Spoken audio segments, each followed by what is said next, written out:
പൊതുവേ എല്ലാവർക്കും ഉള്ളൊരു സംശയമാണ്, നമുക്ക് പൈൽസിൻ്റെയൊക്കെ സർജറി ചെയ്ത് കഴിഞ്ഞാൽ മലം പിടിച്ചു വെക്കാൻ പറ്റാത്തൊരവസ്ഥ ഉണ്ടാകും എന്നുള്ളത്. പൈൽസിൻ്റെ സർജറി ചെയ്ത് കഴിഞ്ഞാൽ പൊതുവേ അങ്ങനെ മലം പിടിച്ചു വെക്കാൻ പറ്റാത്തൊരവസ്ഥ ഉണ്ടാകേണ്ട ആവശ്യമേ ഇല്ല. പക്ഷേ സാധ്യത ഉള്ളതെന്ന് വെച്ചാൽ ഫിഷർ എന്ന് പറഞ്ഞ കണ്ടീഷൻ ഉണ്ടാകുമ്പോഴത്തേക്ക് പണ്ട് കാലത്ത് ലോഡ്സ് ഡയലറ്റേഷൻ എന്ന് പറഞ്ഞ ട്രീറ്റ്മെൻറ്റൊക്കെ ചെയ്യുമായിരുന്നു. എങ്ങനെയാണെന്ന് വെച്ച് കഴിഞ്ഞാൽ അണ്ടർ അനസ്തീഷ്യയിൽ നമ്മൾ ഈ നാല് പേരിലാണ് ഇത് 4 പേരിൽ മലദ്വാരത്തിനകത്ത് ഇട്ടിട്ട് ഇങ്ങനെ വലിച്ച് പൊട്ടിക്കുന്ന രീതിയിലുള്ള ട്രീറ്റ്മെൻ്റ് ആയിരുന്നു. അതാണ് ലോഡ്സ് ഡയലറ്റേഷൻ. അതിപ്പം ശരിക്കും പറഞ്ഞാൽ ഒരു ഔട്ട്ഡേറ്റഡ് ആയിട്ടുള്ള ട്രീറ്റ്മെൻറ്റാണ്.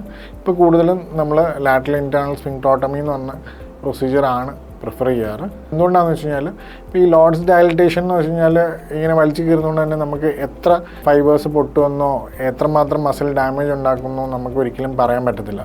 അപ്പോൾ അത് അൺകൺട്രോൾഡ് ആയിട്ടുള്ള മസിൽ ഫൈബേഴ്സിൻ്റെ റപ്ചറാണ് ഉണ്ടാക്കുന്നത്. അതേസമയം ലാറ്ററൽ ഇൻറ്റേർണൽ സ്ഫിങ്ക്ടോട്ടമി എന്ന് പറയുന്നത് കറക്റ്റായിട്ട് നമുക്ക് എത്ര ഫൈബേഴ്സ് ഡാമേജ് ആവുന്നുണ്ടെന്നുള്ളത് സർജറി ചെയ്യുന്ന ഡോക്ടർക്ക് കൃത്യമായിട്ട് അറിയാൻ പറ്റുന്നൊരു കാര്യമാണ്. ഇനിയുള്ള ഒരു കണ്ടീഷൻ എന്ന് പറഞ്ഞാൽ ഫിസ്റ്റുലയുടെ സർജറിയിലാണ്. അത് നമുക്ക് അടുത്ത പാർട്ടിൽ പറയാം.